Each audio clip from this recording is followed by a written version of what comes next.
Hello guys, আসসালামু আলাইকুম। আশা করি সবাই আলহামদুলিল্লাহ অনেক ভালো আছেন। তো আমাদের অনেক দিনের একটি ইচ্ছা ছিল যে আমাদের ছাদের উপর একটি বাগান করব আমরা, বিভিন্ন গাছের বাগান। যেমন এই যে ফুলের বাগান করতে চাইছিলাম আমরা, বাট এখন ছোট কিছু দিয়ে শুরু করছি আমরা। মরিচ গাছ, স্ট্রবেরি গাছ, এইসব বিভিন্ন ধরনের গাছ দিয়ে আমরা শুরু করছি। তবে আমাদের এখানে পেঁপে গাছটা অনেক ভালো ফলন হয়েছে।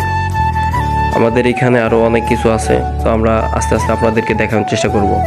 আমাদের আরও অনেক কিছু আমাদের এখানে লাগাইতে হবে। অবশ্য ফুল গাছ লাগাবো আমরা সামনের ভিডিওতে। আপনাদের পুরো দেখিয়ে দেবো যে আমরা কী কী লাগিয়েছি। আমাদের এখানে প্রচুর ময়লা ছিল, তাই আমরা পরিষ্কার করে দেওয়ার চেষ্টা করছি অনেকটাই। যেহেতু আমাদের প্রত্যেক দিন এখানে উঠতে হবে, পানি দিতে হবে, যেহেতু এটা ছাদের উপরে।